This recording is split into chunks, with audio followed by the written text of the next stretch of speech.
Have you ever been exhausted?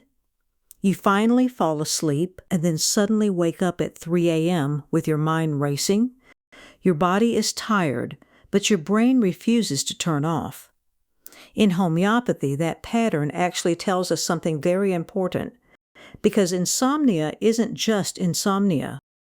There are different kinds of sleeplessness, and each one points to a different remedy. I'm Ellen Britt, and here at Homeopathy School, we explore how you can learn to use homeopathy to support the treatment of everyday illnesses and injuries. Don't forget to like this video and subscribe for more homeopathy insights. Sleep problems are incredibly common today.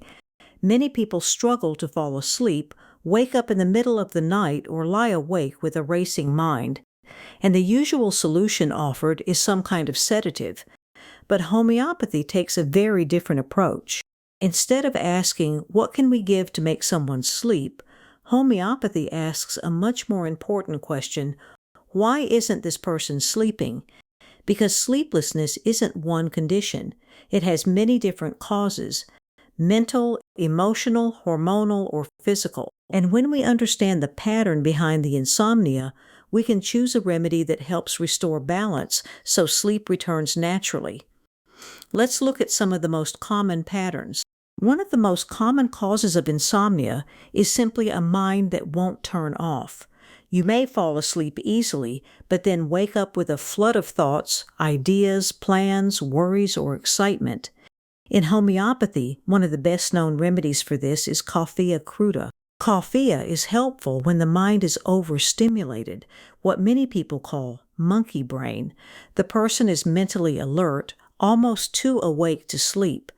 Another very common remedy is nux vomica. This is often the person who wakes around 3 or 4 in the morning with a busy mind, thinking about work, responsibilities, or the next day's tasks. These individuals tend to be driven, productive people who push themselves hard. And when sleeplessness comes from mental exhaustion or nervous strain, another remedy often considered is kali phosphoricum, sometimes called kali phos. This remedy is frequently helpful for students, professionals, or anyone whose nervous system has simply been overworked. Sleep is also deeply connected to our emotional state.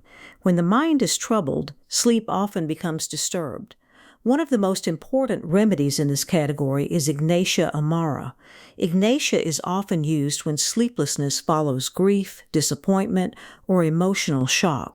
These individuals tend to be sensitive and inwardly upset, even if they don't always express it outwardly.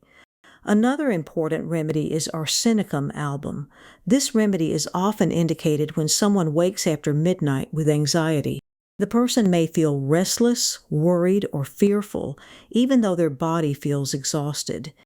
And when insomnia begins after a sudden fright or shock, a remedy like aconite may be considered. Children often have their own unique sleep patterns. For example, stramonium is a remedy frequently used for night terrors, when a child wakes in extreme fear or panic. Chamomilla is well known for sleepless, irritable infants, especially during teething. Another remedy sometimes used is hyoscyamus, particularly when a child talks in their sleep, sleepwalks, or suddenly startles awake. And in children who sleep very restlessly, grind their teeth, or constantly pick their nose, a remedy called sena may be considered. Sometimes insomnia is connected to deeper systemic changes. For example, sepia is frequently helpful for exhausted, overwhelmed mothers whose sleep has become disturbed. Ammonium carbonicum may match certain cases of menopausal insomnia. And when sleep is disrupted by restless legs, zincum metallicum may be considered. Some practitioners also use calming botanical tinctures alongside homeopathic remedies. Two commonly used examples are Avena sativa, which supports the nervous system and can help restore balance after stress or exhaustion, and passiflora, which is traditionally used to help quiet the system when falling asleep is difficult. The most important thing to understand is that homeopathy does not aim to force sleep. Instead, it works by addressing the underlying disturbance.